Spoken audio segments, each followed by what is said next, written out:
Here I am across the street from Lincoln Park, and a private parking lot with over 20 spaces sits vacant and unused.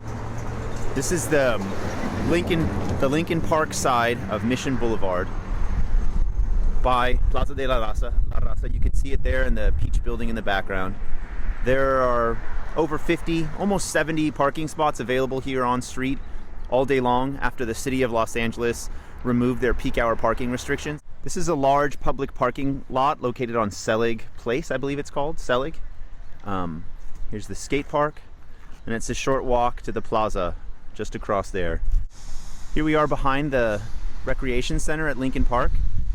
Walking this direction on the path will take you directly to the plaza. It's a bit of a walk, admittedly, but there are almost, or probably over, I forgot my last count, 100 car parking spaces here, and this lot rarely fills. There are 70 to 90 on-street parking spaces. These are usually filled with people using the county hospital, USC Medical Center, and using the on-street parking for free all day. Again, in the evening, it does tend to open up as the plaza comes online and the people that are using the parking go home from work and school. Across the street from Plaza de la Raza, and here you can see the large Department of Motor Vehicles lot. Now, I know that this is state-owned property, and in the past when I've brought up the fact that the plaza should have access to it in the evening, people have said, well, you know, it's not our property, it's not our land. It's public property. It is controlled by the state of California. It's just across the street at the intersection there. And I know I've counted it in the past, and of course it slips me now, but I know there are almost 90, over 100 parking spaces here by the Department of Motor Vehicles in their private lot. Again, just about 50 yards away from the plaza. I'm pointing the camera here at the corner of Mission and Lincoln Park to show the crossing here that most of us locals have to use. This is one of the main crossings people use to get here.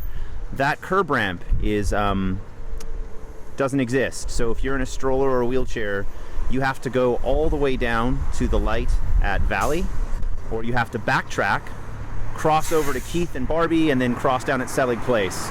There really is no way for people that are in wheelchairs or with strollers can access this park. But if you are in an automobile, this is what you get. You get a 25-foot wide, flush with the asphalt driveway, right into the middle of the park. Here's an authorized vehicle. It's the LA Municipal Code 63.44C.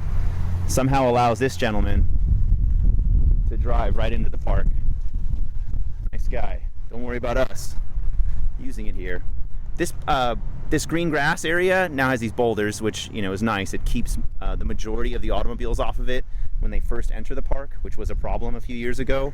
And now the automobiles pull first into this now compacted dirt area by the plaza, which is going to be converted into a parking lot.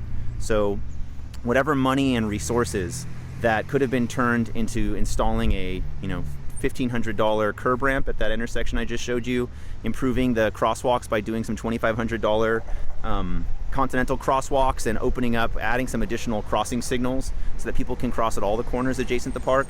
Instead of spending our limited public resources on funding the plaza directly itself, maybe doing a transportation demand management plan, offering bus vouchers or transit vouchers. Instead, we're going to spend that money on turning this into a paved asphalt parking lot for people to enter the park and drive, where people come to walk and recreate, into just another driveway in this historic park where the boathouse is closed, the swimming pool is closed, the grounds are a mess. This area has basically been abandoned by the locals. There used to be people that would come here and set up little volleyball nets, so it's kind of cool.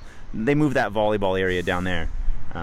But this area is pretty much kind of, everybody knows it's sort of off limits if you want to hang out here because automobiles use it as a parking lot. So once this area fills up, this area is used, then that area, and this other lawn here by patrons of the plaza who don't know or don't care, or yeah, really don't know or don't care about where else they can park around here.